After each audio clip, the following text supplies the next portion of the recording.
હરિદ્વારમાં રણજીતસિંહને નીલકંઠના પુનઃ દર્શન। નીલકંઠ વર્ણી ગંગોત્રી તીર્થ કરીને પાછા હરિદ્વાર પધાર્યા। રાજા રણજીતસિંહ પણ આ અરસામાં અહીં આવી ગયા હતા। નીલકંઠ વર્ણીના વિયોગથી તેનું અંતર વલોવાઈ ગયું હતું। નીલકંઠ વર્ણીએ તેનામાં ભક્તિભાવ જોયો। રાજા રણજીતસિંહને સંકલ્પ થયો કે હરિદ્વારમાં કદાચ નીલકંઠ વર્ણી આવ્યા હોય તો તેમણે તરત જ તપાસ કરી અને નીલકંઠ વર્ણી તેને મળી ગયા। તેમના આનંદનો પાર ન રહ્યો। રાજાશાહી સાજનો તેમણે ત્યાગ કરી દીધો। તે પગે ચાલીને એકલા નીલકંઠ વર્ણીના દર્શને ઉતાવળા ગયા। હરકી પેડી ઉપર નીલકંઠ વર્ણીના તેને દર્શન થયા। મૃગચર્મ ઉપર પદ્માસનવાળી નીલકંઠ વર્ણી બેઠા હતા। નેત્રો બિડાયેલા હતા। બે ભુજા બે ગોઠણો ઉપર સ્થિર હતી। માથે જટાનો મુગટ શોભતો હતો। રાજા દોડીને નીલકંઠ વર્ણીના પગમાં પડી ગયો। નીલકંઠ વર્ણીના સ્પર્શથી જ તેને શાંતિ થઈ ગઈ। જ્વર ઉતરી ગયો। નીલકંઠે નેત્રો ખોલ્યા અને રાજા ઉપર તેની દ્રષ્ટિ પડી। રાજાના અંતરમાં દિવ્ય શાંતિનો અનુભવ થયો। તેને તેનું રાજ્ય સાહેબી બધું મિથ્યા લાગ્યું। વર્ણીના ચરણમાં સર્વસ્વ અર્પણ કરી દેવાનું તેને મન થઈ ગયું। વર્ણી તેને જોઈ પ્રસન્ન થયા। તેની સેવા ગ્રહણ કરવા તેને કહ્યું, અમે ભૂખ્યા છીએ, તૈયાર જમવાનું હોય તે હમણાં જ લાવો। આ સાંભળી રાજાને આનંદ થયો।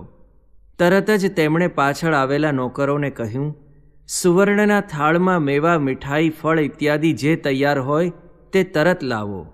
નોકરો દોડ્યા અને થોડી ક્ષણોમાં જ અપાર સામગ્રી ભરીને મેવા મીઠાઈના થાળ લઈને આવી ગયા।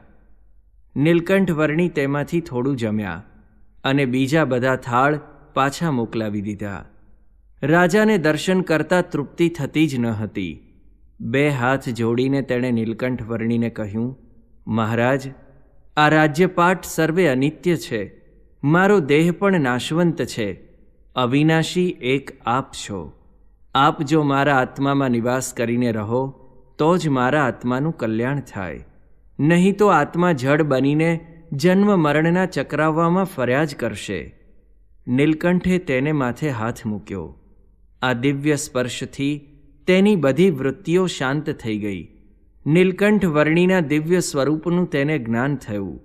નીલકંઠ વર્ણીએ તેને કહ્યું, આ મૂર્તિથી પર કોઈ નથી। આ જ્ઞાન જો તારા અંતરમાં સ્થિર થશે તો રાજ્ય તને બંધન નહીં કરે।